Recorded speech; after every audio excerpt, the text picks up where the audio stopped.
Hello and welcome back to another episode of Armchair Analysts, the only podcast that went straight to bed after the final whistle on Sunday. My name is Rupert Meadows and I've written and broadcasted about all things football on platforms such as TalkSport Radio and Give Me Sport. My co-host Cameron MacDonald has spent 3 years working as an FA licensed intermediary here in the UK. But above all else, we're fans.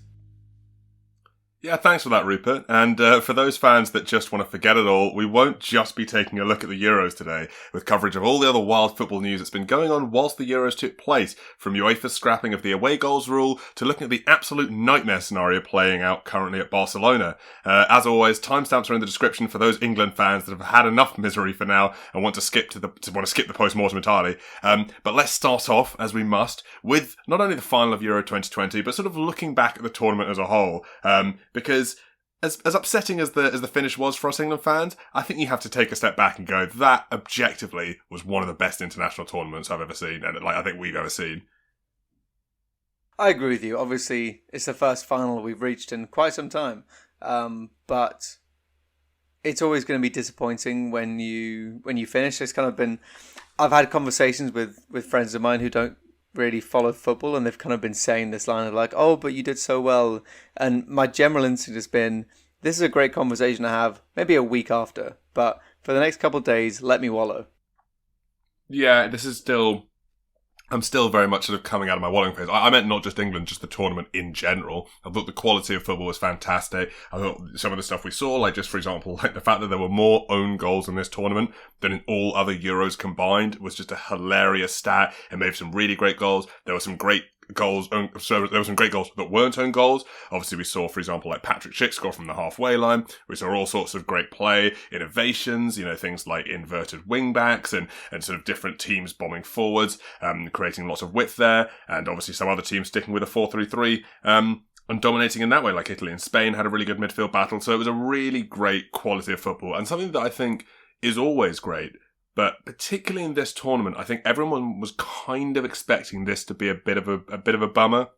It was coming like right off the back of sort of a double season, basically, because of the pandemic sort of forcing those last two seasons together. We'd already seen loads of injuries in the regular season. Everyone in the football world was sort of a little bit pissed off with the state of football between, the Super League and UEFA's own machinations. And it was just sort of football sort of clubbing the fan over the head. And, even with the planning of the Euros, sort of the pan-European thing looked like it was going to be a big mess and everything.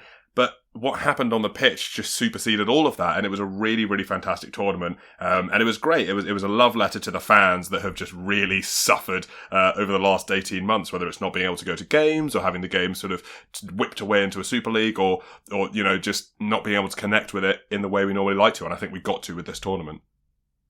It was definitely a nice return to normality, even if, as you say, like this was a special tournament. It was a nice kind of, just watch what happens on the pitch, and that's really all you have to focus on. We will talk about what happened off the pitch later on, but we've had our nice, supportive, happy intro as outlined by you. Let's talk about the match. So, England versus Italy, here we go, into the theatre of screams. I mean, the first thing that was quite interesting about this game, yet again, I've spoken a few times about England against this. It was another game that I had to watch again a second time, because I had quite a few beers when I was watching this match. Well, not drunk. Yeah, that'll do it. Well, the problem is that normally I was watching them and it was resulting in an England win, or at the very least in the Scotland game a draw, whereas here it was sort of like having to watch the sort of murder tapes or like identify a dead body to the police. You're just like, God, I've got to put myself through this. I don't want to do, yeah.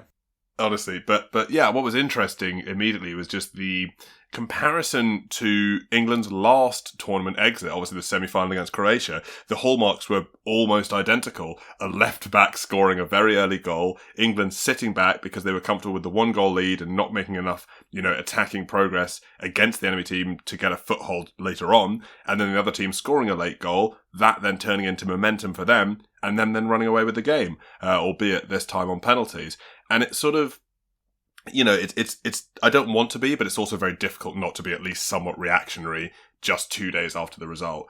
But it's something that a lot of people have raised, and that I don't think is necessarily a bad point to raise in terms of when you lose because of the same reasons and you make the same mistakes, you've got to ask some questions of the manager. And I think Gareth Southgate has been fantastic this tournament for the most part. And I think that he has been great across his 2 tournaments and taking us really, really far. Most successful manager since Alf Ramsey. But he does, if he's going to take this team to an actual trophy and not to the finals, really address that sort of caution, because I think there's a lot to like about his managerial style. The flexibility in this tournament has been really good, but we all looked at that game as it was going and we were just like, we're sitting back, we're making the same mistake. And ultimately it came down to penalties, which can go either way on the day, but they didn't go England's time this way, which is maybe just bad luck. But I couldn't help but feel if we'd been a bit more aggressive, if we had a little bit more of an ambitious charge, we could have got away from that game and not even taken it to extra time. Yeah, I mean, I don't think there's any sort of metric that you can look at and think that we deserve to win this game. We didn't deserve to win this game because we didn't do enough to win it. And it's interesting to raise like the similarities between Croatia 2018, and there are similarities, but what is even weirder is that we almost played the reverse against Denmark, which was that we went down earlier on to a free kick and then came back to win 2-0 after starting to dominate the midfield in the game and then slowly exerting our authority on everything, and then ultimately the scoreline. So yeah, it was definitely a weird one in those terms. And I also think of kind of, you say like there's a lot to like about Gareth Southgate. I kind of think the same about one of the players that has defined this tournament for England, which is someone like Raheem Sterling. There's a lot to like about him, but questions and real questions really have to be raised about how we get there. And you can talk about the same problems arising from, I guess, 2018 in the World Cup to this tournament and us losing for the same reasons. But also, in miniature, we lost for the same reasons as, and we'll talk about that probably later on when we dive deeper into tactics. But we lost for the same reasons as we didn't do well against Scotland, because we tried the same system and it didn't work.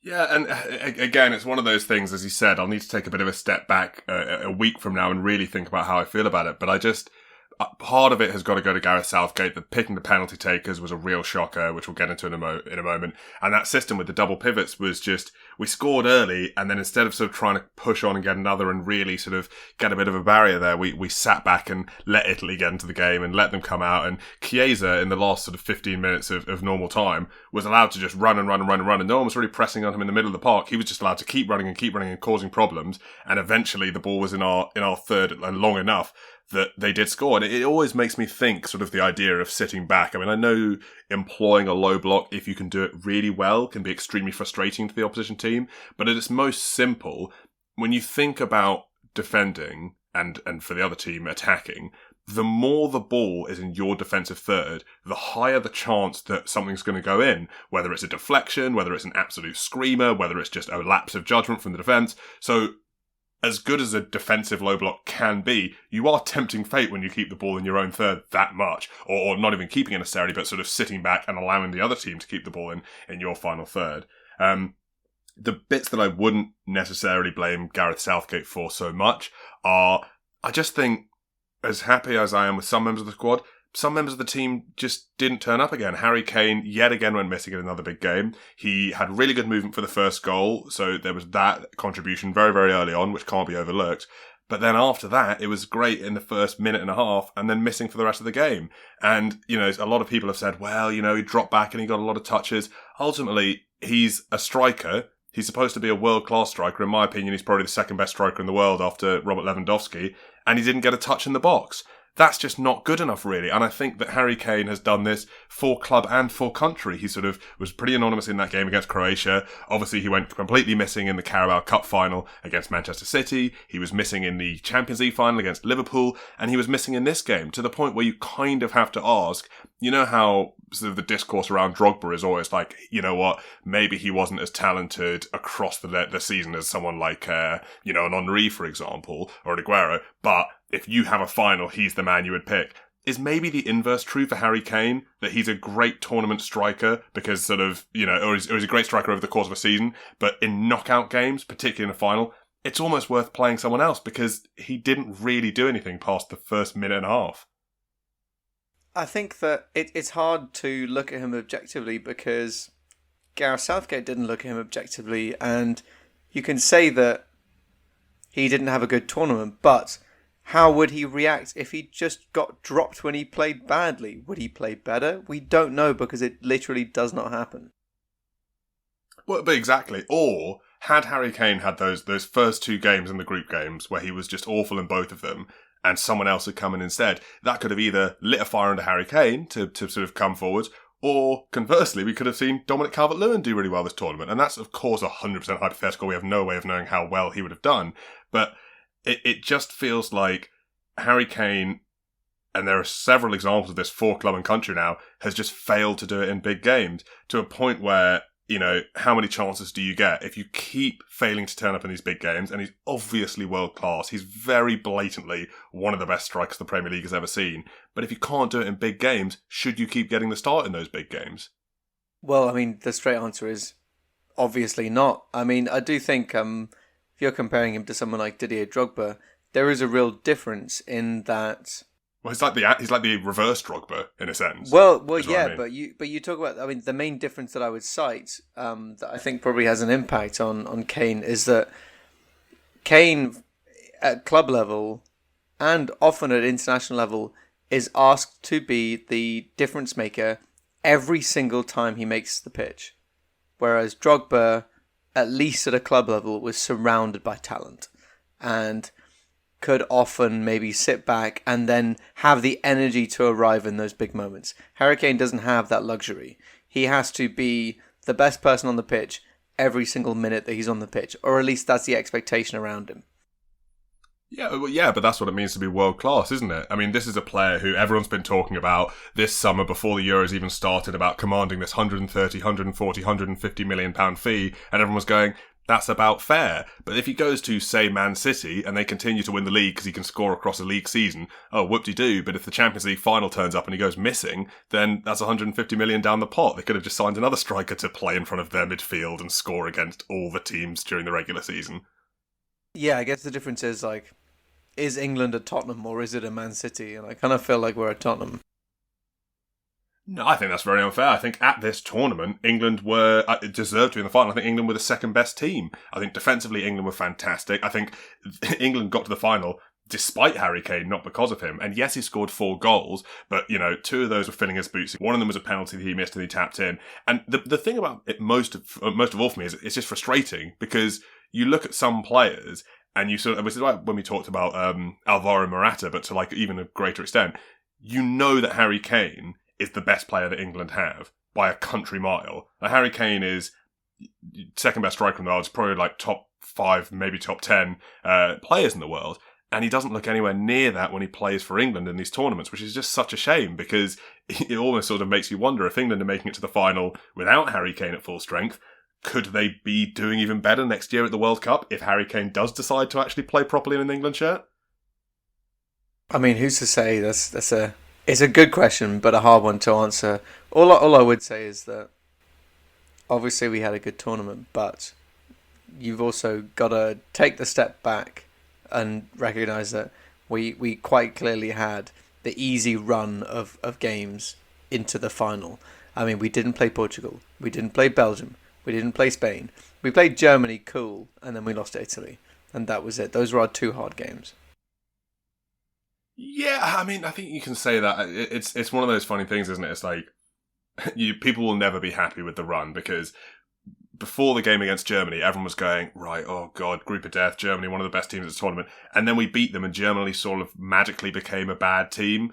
And I can't help but feel that had the draw gone differently and we played France in the semis or something like that and we managed to knock them out, everyone would go, oh, well, you know, it's clearly not the same France team that won that. I just think, like, to begin with, everyone always tries to belittle the achievements of the teams they don't support. So everyone's always trying to say of, you know, for example, I don't know, Wales or someone reaching the semi-finals in 2016, they're trying to sort of discredit that for whatever reason. for another country. The problem that England have is that we also try and do it to our same teams. We can never just go like, oh, because I think we did have a good tournament. I think Denmark were a great team, and obviously they're not a traditional big team like a Spain or an Italy or a Germany, but Denmark plays some of the best football at this tournament. And I think beating them does count as a good win. And, obviously yes, we lost to Italy, but yeah, Germany is not, they're not a team of bums. I think we didn't have that easy a route to the final, to be honest with you. I think Ukraine rolled over a bit, but our group was tough. We had to, get through all those rounds. I don't know that I agree that we had a really easy route to the final, as much as I would, for example, with the 2018 World Cup, where I think definitely there a lot of the teams were weaker. No, look, I'm not arguing that we didn't have a good tournament, and I'm not trying to argue that we had like the simple route to the final. I guess I'm kind of just slightly cautioning the idea that we were the second best team in the tournament, because I don't really think we have a fair and balanced metric to judge that. But I think that the fairest metric is, one person could say, right, well, England, you beat Germany and you beat Ukraine, you beat Denmark to get to the semis. You're nowhere near as good as France. France lost to Switzerland. So, obviously on paper they're way better. In this tournament, they couldn't do it when it mattered. And that is the metric, is that, if France were better than everyone else, then they would have got there. Clearly they stumbled, and Italy are the only team that can say they were the best team. I think by definition, because we got to the final, I think we were better than Spain. I think we were better than Denmark. I can't think of any other team. Yeah, but it's just not a fair test. That's what I'm saying. I mean, is it not though? Who do you think, other than Italy, was significantly better than England? We didn't concede a goal for 5 games. I think defensively we were locked down. I think attackingly we were a little bit uninspired, but we never really looked under threat in any game until the Denmark game, when we sort of started to sweat when we went down, but then pulled it back. I guess obviously it's hard to kind of do a mental head-to-head, but I don't think we would have beaten Belgium. I don't think we would have beaten Spain. I maybe could see Belgium. I think we would have beaten Spain. I think Spain sort of, ate all their Weetabix ahead of Italy and matched up quite well. But Spain should have beaten Italy, and we came nowhere near. They should have, but they didn't. And it's like saying, like, oh, France was beating us as well. Like, I just think Spain should have beaten Italy. They didn't. It's true. Well, I mean, I definitely don't want to argue with the fact that, I think we had a good tournament.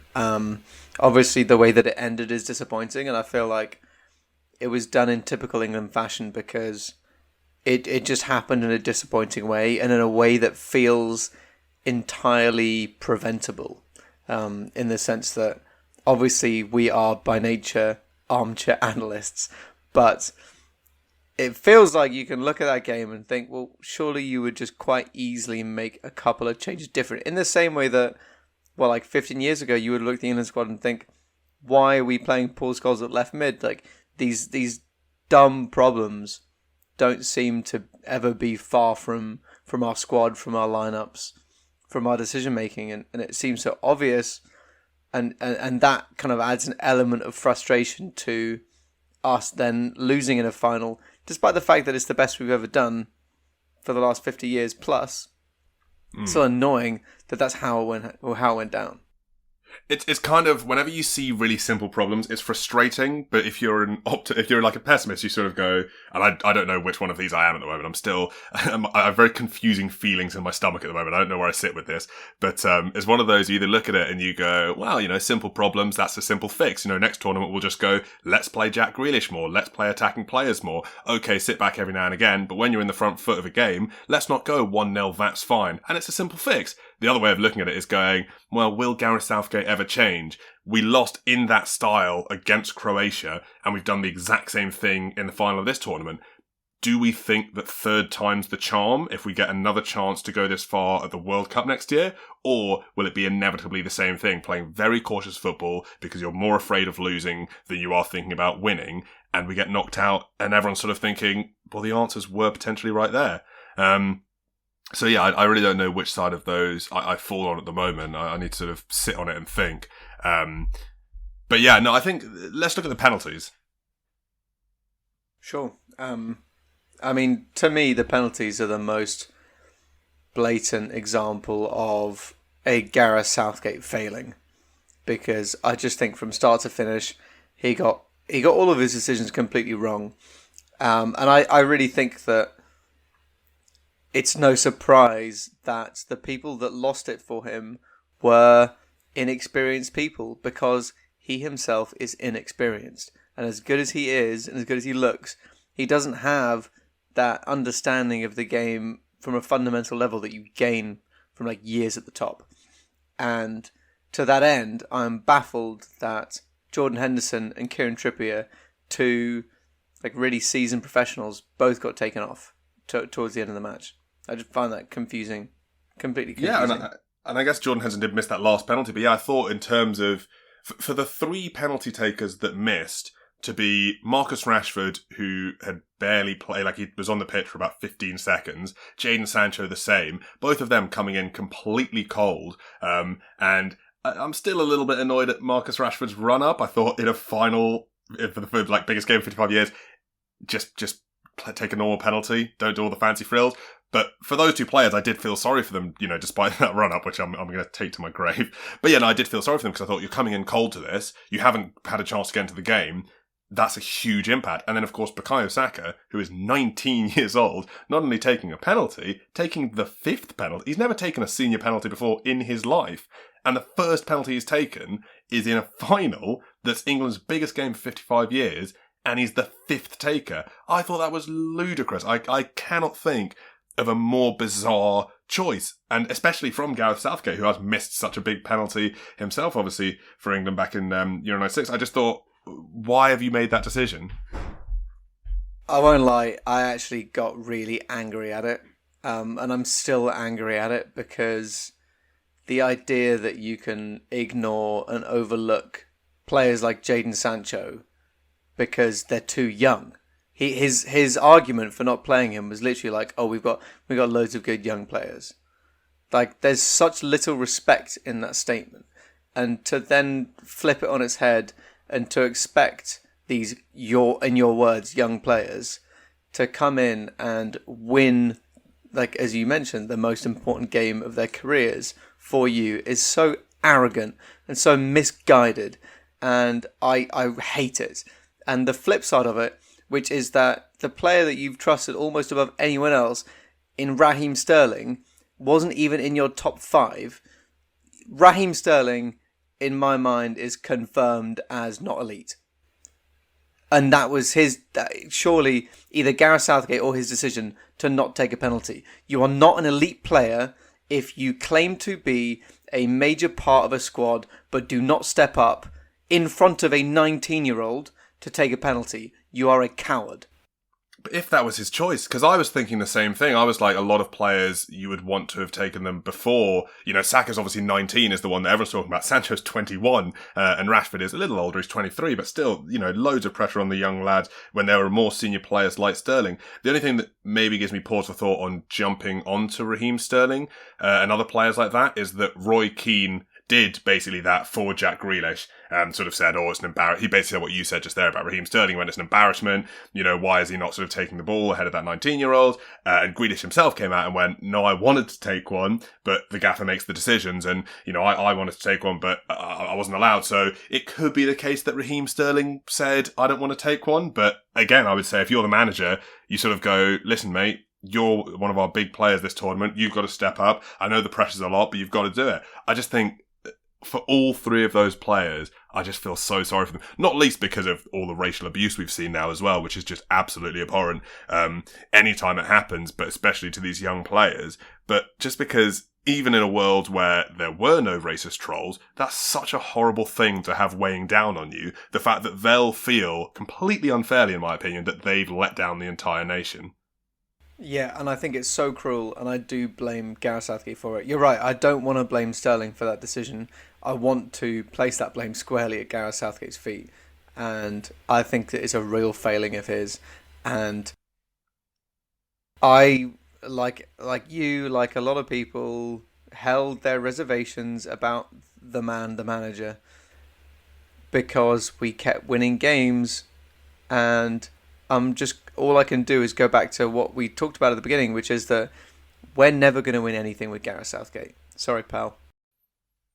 Well, I mean, the reverse of that, the trend is, last time semi-final, this time final. The trend would suggest we win next time. But we just came nowhere near on the day. Like, you can say that we took it to penalties, but we weren't in that game for more than 65 minutes. Like, we only had about half an hour of good possession and good play before our tactics got worked out. Italy outplayed us entirely, and we had no response. And we learnt nothing from how Spain were able to dominate the midfield of their game, other than to continue with one set of tactics which we already used the entire tournament and hadn't worked at all, which was to have Harry Kane dropping into the midfield. We didn't learn from Spain's use of fullbacks and wingers. We didn't learn from their use of a ball-playing holding midfielder. And all we could do was try and use the flanks in a weird way, which got us the goal, yes, but then also allowed Italy to just come in and completely take over the game. And the only response we had was, as I mentioned at the beginning, the tactic of kind of having Calvin Phillips sit deep and pushing the other two central midfielders like further up in a 4-3-3, which just leaves Calvin Phillips so isolated. We didn't learn a single thing from not being able to get anything done against Scotland, and we thought that would work against Italy in the final. It's baffling. Yeah, it was weird, and we talked about this when we talked about the lessons to be learned from Spain against Italy, and we just didn't put any of those in place. We started with that back five, which looked like an instant reward. I was sort of having that moment very early on, going, "I was wrong again, Gareth. You've proven me wrong." But then we didn't build on it, and we did get overrun in midfield, and we sort of lost all that stuff. I did think Italy were very deserving champions. I think they played fantastically. I did think they really exercised their judicious use of tactical fouls. And I say that with only a little bit of sodium. I do think that part of that is a game you have to expect playing against certain teams. And if you can pull it off and do it without getting punished, then that's part of the tactics. It's not the player's fault for doing that. It's the ref's fault for not picking it up. I thought Chiellini was immense. Donnarumma obviously was absolutely fantastic as well. And I believe as the first goalkeeper to pick up the player of the tournament from European Championships. And not to mention all the other players that either didn't play in this game, like Spinazzola, or did and were just sort of, overshadowed by those two, but still immense in their own right, like Chiesa, Barella, Jorginho again, who was fantastic in this game. So yeah, I think doom and gloom, because it was a really miserable game to watch, and it was apparent from fairly early on that we weren't going to get much more in that game than the one goal. So our best chance was that Italy were just going to be misfiring. But on the other hand, Italy are a very, very good team, and I don't think there's a huge amount of shame in losing to them, as painful as it is in this moment. You're right, I agree, and I guess this comes down to, again, the idea of, like, are these hot takes still, despite it only being, like, kind of 1 or 2 days on, or will we have the same opinions in a week, in 2 weeks, in a month, next summer when we're building towards the World Cup? So it's hard to say at the moment. I definitely think that I feel like it's a defining feature of England that we can win things but don't, and we do it for really dumb reasons.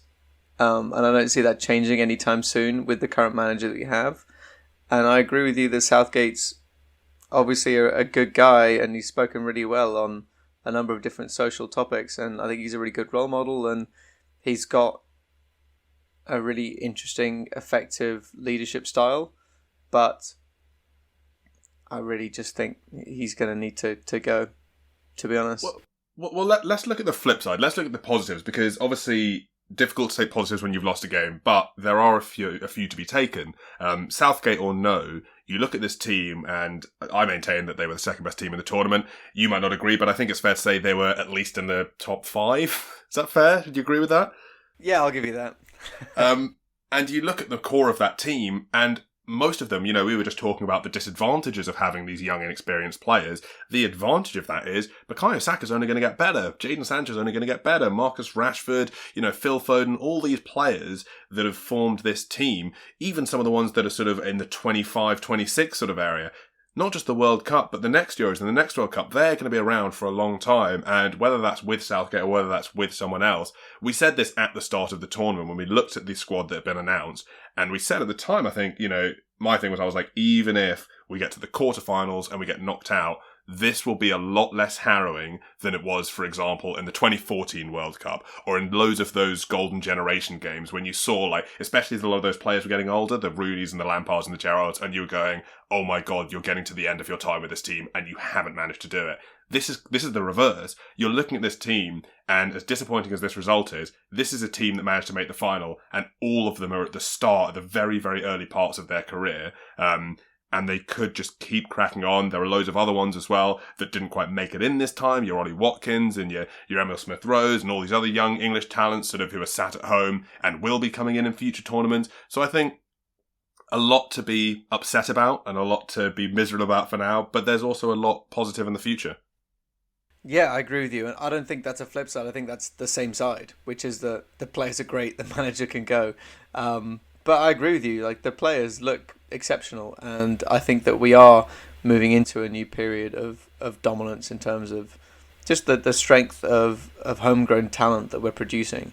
So there's a lot to be excited about. There's a lot to be encouraged by, I agree with you, from this tournament. Obviously, it's disappointing that we haven't made it, but if it can be something that we build on, if it can be something that we learn from, and if it can be something that players like Bukayo Saka can look at and view as a learning experience and a defining moment, then yes, all the more power to our run to the final and experience throughout. But yeah, obviously there are concerns about that. Before we go into our next segment, obviously we were talking about the final there, but wrapping up our conversation about the Euros in general with the end of that segment. And as we do, I've got to ask you, what was your favourite moment of this tournament? If you could pick one off the top of your head for me. I think it has to be, and probably this is going to be a boring answer, but just Denmark smashing 4 past Wales. I think, not because I don't like Wales, not because I don't like Wales as a country or as a national side, but just the emotion behind that win was so heartwarming to see. But you've gone for the Danish resilient spirit there, but you've gone for them smashing Wales 1-0, not them beating Russia 4-1, which is what sort of took them to the top of the groups. Do you sure you don't have anything against the Welsh? No, do you know what? To be fair, I mean, the Russia game, I think just the Wales game sits longer in my memory just because I remember more clearly because it was more recently. It was the first knockout game. The goals and stuff. Yeah. And I would say just generally Denmark's run to the semis.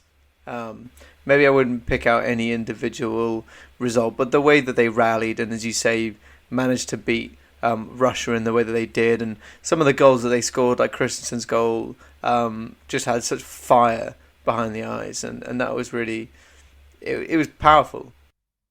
They were definitely the only team that we played this tournament, and I know that a lot of England fans disagree with this, and I know that our relationship with Danish people has become a little bit fractious after the result happening the way it did. But from my perspective, Denmark were the only team we played in this tournament that I could see myself having lost and then having gone, all right, go on, now go win it all. Whereas everyone else had been like, I hope you lose, I hope all your players break their legs in the next game. Yeah, that's true. You couldn't hate Denmark this tournament, obviously, and they just had such an admirable spirit to them that you couldn't but love them. But what was your favourite moment? Well, you've gone for a very emotive, very sort of narrative-driven, deep and powerful moment that makes me feel like mine is a little bit puerile, but it is. Don't pick the Germany kid crying, please. It's a repeat appearance. I was so happy to see it again after the first game. Tiny football car. I laughed heartily every time that happened, almost more because some people were like, nonsense, this has no place in football. I loved it, and I loved that it was in the final, I loved it in the semis. Tiny football car, I want it at every game. I thought that was fantastic. I've got a lot of time for tiny football car. I mean, hopefully it lives beyond coronavirus. I agree with you there. I want it to outlast. So yeah, I just thought it was so funny. It made me laugh every single time. And there was some amazing football at this tournament, and yet Tiny Football Car is the one that's driven away with my heart. I tell you what, it was a lot of fun at the pub whenever Tiny Football Car came across the screen. There was a hearty cheer ringing out. A hearty cheer indeed. Moving into Eustace Trivia, what have you got for us before we do a little bit of a whip round of some of the summer stories? So I've got an interesting one that I thought, why not put it on everyone's radars? Which is that in 2006, after Germany hosted the World Cup, there was a 30% baby boom compared to the year before. Obviously, we haven't been the official hosters of the Euros, but many games have been played on our soil. Could this be something to look forward to in 8-9 months' time? Yeah, no, I was hoping that we would see like us win, if not only to see like a bunch of Jadens and Bakayos running around London, which would have been quite funny. Hey, their impact is spreading. That's for damn sure. Mine is one that I planned when it was a little bit more jubilant, but now obviously it's still a funny stat, and that's that 25%, a full quarter of the goals that Luke Shaw has scored in his career, have come in the finals of major tournaments. Big game player. 25% of all his goals? Is it 4? Has he only scored 4? Yeah, it is 4. Well, hey man, it's one of those like, how do you frame your statistics? You had one weeks and weeks and weeks ago that was like Kasper Schmeichel has saved more penalties at Old Trafford than his dad. One. Yeah. You don't say the number. You just you put the like stat out there in the world. You really hope they don't ask that next question. Exactly. You just put the stat out there in the world and you let it run. Looking at some of the summer stories we've had, obviously during the Euros, there's been little time to talk about everything else, but that doesn't mean that other things haven't been going on. We've had, obviously the UEFA away goals that we talked about in a previous episode has been passed. So now away goals will not count in sort of as double as away goals in the knockout stages of the Europa League and the Champions League, which is a huge change. Sort of one that means we'll be seeing a lot more penalties probably, because extra time will be on a lot more of a knife edge. It does make it, in my opinion, less exciting. I do quite like the idea of sort of being able to turn a defeat into a victory with one goal. It was quite an interesting concept that you don't really see elsewhere in football, because now a goal can only really be an equaliser or a winner. It can't be from a loss to a win. But yeah, an interesting one that, especially that it's been pushed through during the Euros. We know how duplicitous UEFA like to be with these things. Any comments on that, Roops, or just good to get it out there that it's happened?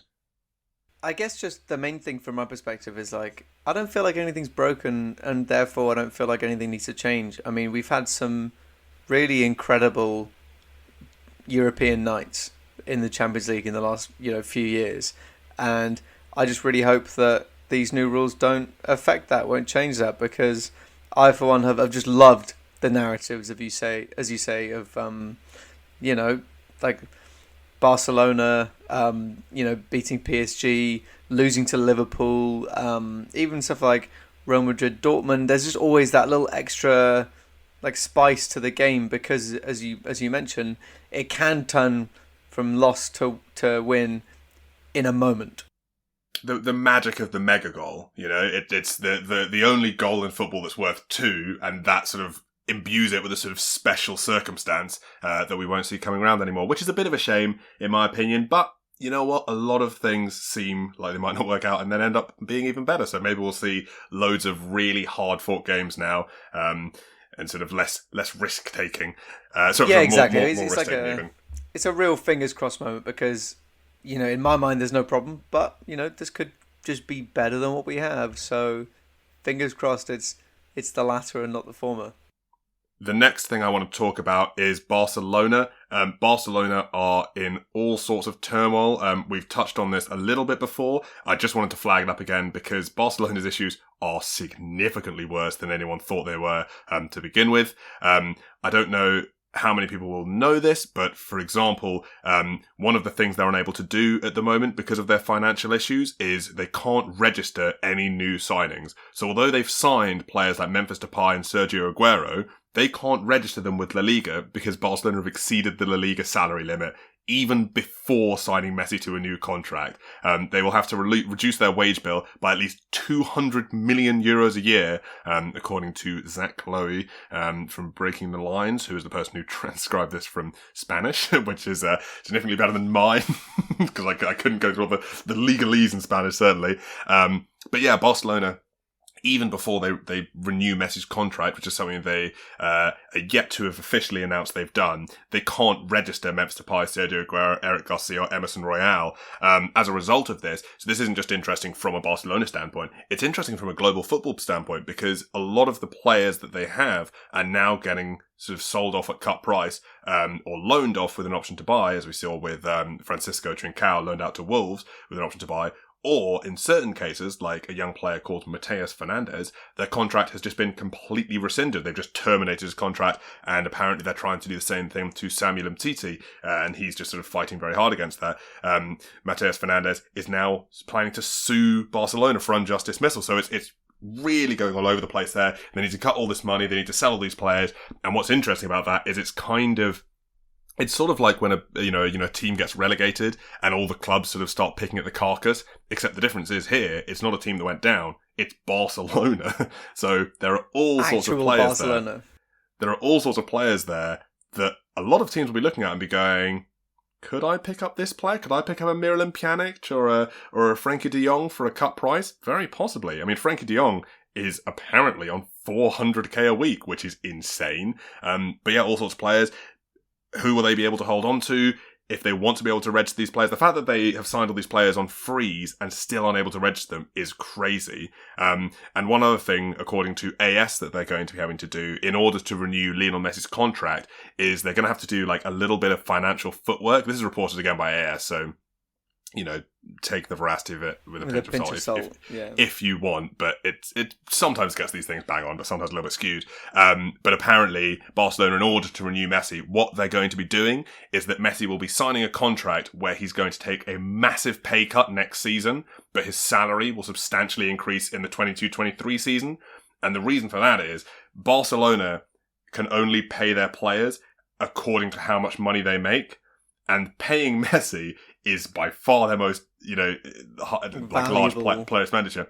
But equally, Messi makes the club the most money of it. Messi makes the club more money than they pay him. But in order to sort of sign up to a certain amount, they need to get him to take deflated wages initially. So it's one of those things like when PSG signed Mbappe on loan that I'm like, they're doing this in plain sight as well, and it's all above board. That's interesting. But yeah, they are doing that apparently to register him, which is interesting. And there are loads of players they still owe money on. They're still paying amortization costs to Liverpool for Philippe Coutinho, which is crazy because it feels like he joined there a billion years ago. They owe 45 million euros in amortization costs over the Arthur and Pjanic swap. I butchered both those, but I know how the Arthur and Pjanic swap. You're doing great. And the funniest one for me is, 45 million here over the Arthur deal, still owe money over the Coutinho deal. This is how skint Barcelona are. They still owe West Brom money. They haven't paid West Brom 250,000 euros for youth player Louis Barry, who they signed 2 years ago. So even West Brom are trying to give Barcelona the shakedown because that's how bad things have got over at the Camp Nou. And it's one of those things I really do believe that in a few years, probably we'll get a good Netflix documentary or Amazon documentary out of it.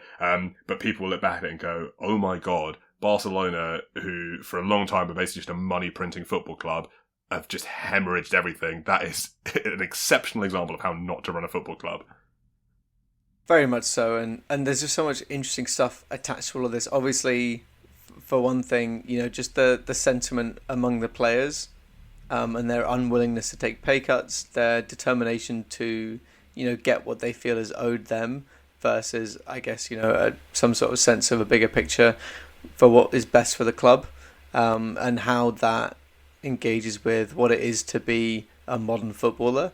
The second part is also just, how it feels like Barcelona have been so engaged with club politics for the last few years that every single decision seems to have been made with a short-term mindset, to the point where they just kind of they agree to this Coutinho deal because, these problems will happen in a few years' time.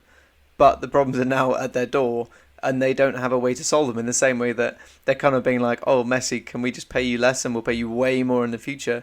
Again, they're just like, it's short-term papering over the crack stuff rather than this is actually going to fix our club. And I wouldn't be surprised if they manage to muddle through this scenario and then in 2 years they're screwed again because they still don't have a long-term strategy. Yeah, exactly. Possibly work because they've basically taken a payday loan from Lionel Messi, so he might turn around next season and go, "So you're paying me 1.3 million a year, or 1.3 million a week even before. Now you're going to be paying me 2 million, 3 million, some other ridiculous amount." The other thing, because I was looking through this, I was looking through the gross weekly wages of some of the Barcelona players. So Lionel Messi is on 1.36 million euros a week, which is crazy, but I think you can make the argument that firstly, you're paying for, the best player in the world, and also just demonstrably he makes them more money. People come to the camp now just to see Messi. It's Barcelona is still a huge brand because they have him. You could see with Ronaldo going to Juventus how much money having a player with that much star power brings into the club.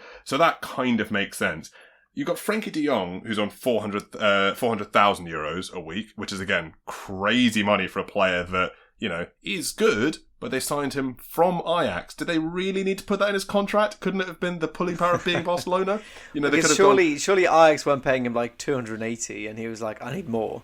Ajax won't have been paying him more than like 75, surely. But that's it. Like the whole thing for big clubs like Barcelona used to be that players would play for Barcelona because they wanted to have that as like it was the dream of them. Apparently now they're having to sort of bait these kids along with enormous contracts. The most egregious one of all is Antoine Griezmann, who has scored 22 goals in 71 games in his 2 seasons at Camp Nou.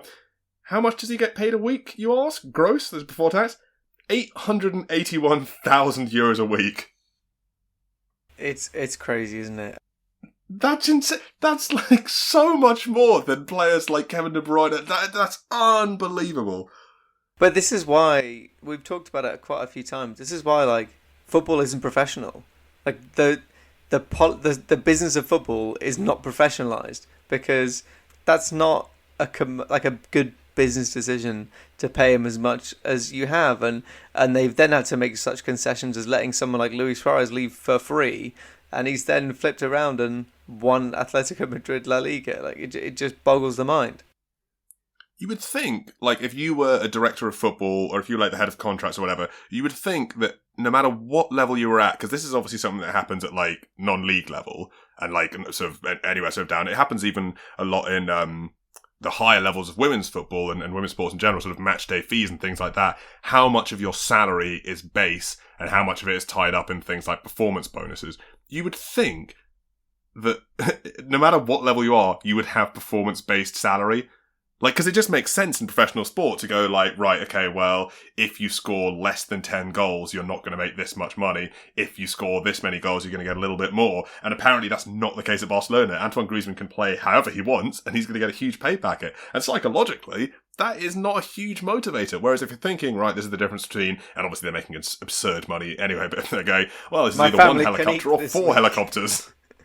Yeah, obviously, the reason it makes sense is because all of their revenue is performance-based as well. So, if they play well collectively, they have more money and therefore more money to pay their players. So, yeah, I keep saying in theory, but that's just because I really don't understand how else they're doing it, and it feels like they're not doing it in this quite straightforward, logical way. So they must, it defies belief. It really does. Horrible business practice. That's the thing. I mean, like, I get that the average top flight plays for Real Madrid footballer is probably a decent chunk smarter than the average footballer. But is the top flight is like the average chairman or member of the board at Barcelona or like president or whatever? Are they intelligent and well versed in business enough to be able to compete with people whose literal job is to do that? And I Well, just this is the think thing. it's always People always nice. say like agents are terrible, but if you're like the agents are basically just going in and just being like, oh well, you've offered my client a contract for £60,000 pounds a week. We don't really think that fits the valuation. And Barcelona seemingly are just like, you're right, 350k. You when you're right, you're right. We want a little bit more. We want obviously 60 doesn't really fit our valuation. We wanted a little bit of a bump. They're like, cool, 700k a week. You're right. You're right. You're right. Let's triple that. It's ridiculous. But speaking of Barcelona and speaking of Messi, the last little thing before some transfers that we're going to zip through is Copa America. Obviously, the other tournament that was happening in tandem with the Euros. Some people will have seen none of it. Some people will have enjoyed some of it. I was fortunate enough to see a couple of games because I have terrible insomnia, so I was up for a few of the games. Colombia versus Brazil was a banger, and as was the final, Argentina versus Brazil, partly because what makes the Copa America very different from the Euros is just the excessive violence. It's like a hybrid between football and WWE, especially when there's like a lot of the games, if you watch the commentary in Spanish, they'll be talking about like, oh, these two teams have old scores to settle, and it's not like said in a jovial way of like, oh, like, they played at the derby last season. It's literally like, this is tied up and it's something that's off the pitch as well. These players Well, it's like, as it turns out, like this player's father like got into a fight with this other player on the opposite team's like uncle, and it creates a blood feud between their families, and you're like, this does not seem professional. But the funny thing about it is that it happens, and for those who don't ever really watch South American football or the Copa America, things like that, you might think like it's just the players who play in those leagues. Like you might think like, oh, when Colombia play Bolivia, there's arm bars going all over the place. But like, it's every player. Like no one's exempt for it. Neymar's getting kicked around. He's kicking people around. Di Maria was getting in scraps all the time. The entire Colombian team was there to fight, which was kind of amusing when I didn't have a team that I had a particular vested interest in. It's open season. And was thus like, oh no, my player's getting injured. But Argentina won. Which was huge. Lionel Messi has finally won something for Argentina at the billionth time of asking. He's come so close so many times before, and that's often been one of the major parts of criticism levied at him. He'll now be hopefully sort of trying to crack on with the World Cup. And Argentina were just such a good team, and there's loads of players coming through here, much like we talked about Portugal in the Euros. Sort of they're no longer really just Ronaldo and friends. There are a lot of quality players. Argentina have always had some good attackers. But in the midfield and in the defence and in goal, they've been lacking a lot in recent years. And now they have some really, really solid players, not least Emi Martinez, who was absolutely immense in this tournament. Yeah, I mean, such an exciting player. And you to be fair, like we could talk about how exciting the rest of Argentina is, but Lionel Messi was exceptional this tournament. I mean, most goals, most assists, most chances created, most dribbles, like every single metric in an attacking phase, he topped in the tournament. And as you say, really one of the last things that people can lord over him is that he hasn't won anything internationally, and he's surely put it to bed now. Some people will still say, oh, well, it's not the World Cup, despite the fact that he's been to World Cup final. But yeah, it was just good to sort of see that one thing being shrugged off by him, especially because he, the one best interest I had was just not seeing Brazilian Saint-Maximin winning a trophy after all the smack I've talked about him. To be fair, Saint-Maximin Brasileiro was, it can be disappointed not to win, but I think Argentina were the rightful winners, as you say. Like they did have the best tournament of any team. We definitely did. Wrapping us up with a couple of transfers. We're not going to go too deep into these because we have a little bit of a special episode coming up for you later this summer. But just bouncing through a couple of them that have excited us. Obviously, Jadon Sancho to Manchester United has been a transfer saga going on for, it seems, forever. You mean that one that we both said would be a really bad idea? Well, yeah, no. So now, just today, obviously, it's been officially confirmed that the papers have been signed. Obviously, the deal was agreed in principle a couple of weeks ago, maybe. And that's when he started getting to the England squad. Any words on this deal? Do you think maybe now it's looking like it could be a good deal, or are you still got your reservations about it? I still definitely have my reservations about it, just because, in my opinion at least, it's not really what they need. I mean, I'm excited to see him in the Premier League, and I'm excited to see him play for a club that in theory is on the up and up. But yeah, I don't think Man U are going to get the best out of him. It's one of those. It's kind of like strikers at Chelsea, isn't it? Wingers at Man United. It's kind of Yeah, a cursed exactly. position. It's like, yeah, I know what you mean. Like, even to the point where like Erling Haaland's been being linked to Chelsea, and as much as that makes my blood run cold, I wouldn't be entirely. I don't think this will happen, but I wouldn't be 100% surprised if they signed him. He was bad, just because of how many times that's happened. Well, just because like that is how it goes. Like they sign someone and same great. with Sancho. We've talked so much when we talked about England this past month about how much we rate Sancho, and I think he's a fantastic player. I will not be surprised if his first season at Manchester United is not as great as it should be. Yeah, no, it's a fair point. It's a sad point because obviously, you know, Jadon Sancho is an exciting young lad, and I'd like him to have a good career. But I worry that Manchester United might not be the best place for him. I think the main thing that I always feel, and I recognise obviously that I'm not in these kids' positions, and they'll want to try and maximise the amount of money that they're able to make over their career. But I'd just love to see him go to someone like Leicester. Like, would that be? Well, imagine if Jadon Sancho shrugged off Man U and joined Leeds instead. I don't think they have the cash for that, but I'd love to see it. But like, that's what I'm saying. Like, if you are willing to accept at least like a decent amount of a pay cut, but you're still obviously making more money than you'll probably ever need in your life. Yeah, I don't think that'd be the move he would make. As much as I think that Leeds under Bielsa will win the Premier League in the next 10 years. Screenshot that. I just don't see it. Quote me. Leicester, as you mentioned there, are sort of making their own moves, not quite Sancho level, but they've been quick and they've been smart in the market. They've picked up Patson Daka and Boubakary Soumare, who are both really exciting sort of players they've picked up. Soumare is someone who is a lot of Premier League clubs have been pursuing for a lot of years and sort of run his contract down a little bit. They've got him at a really cut price. I think they've got him for like 19, 20 million. And that, conversely, unlike Sancho to Man United, that one's something I could see being really exciting. Patson Daka is a really exciting player as well. Very young, though, so it might be a while till we sort of see the full fruits of that transfer, but two really exciting ones. Agreed. And Liverpool have finally decided to sign another top centre-back. Ooh.